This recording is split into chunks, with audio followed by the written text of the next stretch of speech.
అంబటి రాంబాబు గారు ముఖ్యమంత్రి చంద్రబాబు నాయుడు గురించి తాను తప్పుగా మాట్లాడాను అని చెప్పేసి ఆయన ఆల్రెడీ అంగీకరించాడు. అయితే అంగీకరించినంత మాత్రాన ఆయన మీద కేసులు అవన్నీ ఏమి ఎత్తేయాలని ఏం లేదు. చట్టపరంగా చర్యలు తీసుకోవడానికి రాష్ట్ర ప్రభుత్వానికి అధికారం ఉంటుంది.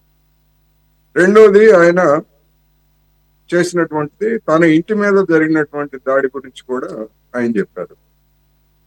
రెండోది, తనని చంపించడానికి కుట్ర చేశారు అనేటువంటిది ఒక ఆరోపణ. ఆ ఆరోపణకి ఆధారాలు ఉంటే ఆయన చట్టపరంగానే ఆ, కోర్టుల ద్వారా పోరాడొచ్చు. ఆయనకు ఆ రైట్ ఉంది.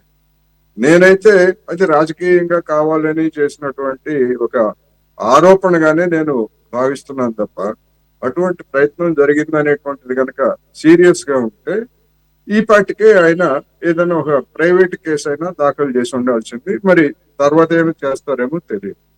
అందుకని ప్రతి కుక్కకి ఒక రోజు వస్తుందంటే మాకు కూడా అవకాశం వస్తుంది.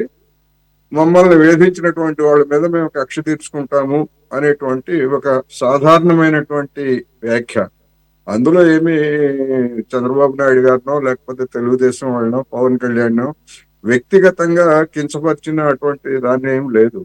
మాకు అవకాశం వస్తుంది. అనేక సందర్భాల్లో గతంలో ప్రతిపక్షంలో ఉండగా చంద్రబాబు నాయుడు గారు కూడా అనేక సందర్భాల్లో చెప్పారు కదా, ఈ భాష లేకపోతే ఈ పదజాలం అనేటువంటిది అది లేకపోయినప్పటికీ మేము కూడా తెలుస్తాం, మేము అధికారం వచ్చినప్పుడు మీ మీద చర్యలు తీసుకుంటాం అని చెప్పేసి పోలీసు అధికారులని వాళ్ళందరినీ కూడా పరోక్షంగా ప్రత్యక్షంగా హెచ్చరించినటువంటి ఉదంతాలు చాలా ఉన్నాయి.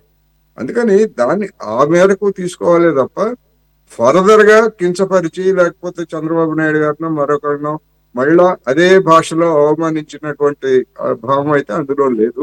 అందుకని ఎవరైనా బాధితుడిగా ఆయన ఇవాళ రాష్ట్రం ముందు ప్రజల ముందు ఆయన బాధితుడిగా ఉన్నారు.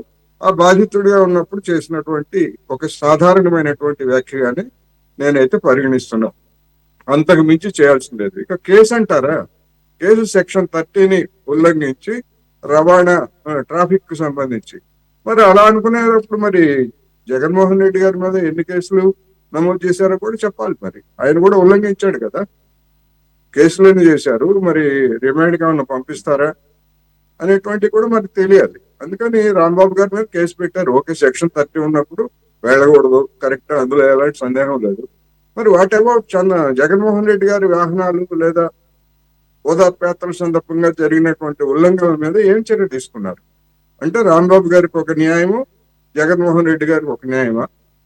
విభజించి పాలిస్తారా లేకపోతే జగన్మోహన్ రెడ్డి గారిని చూసి భయపడుతున్నారా? ఇది ప్రశ్న.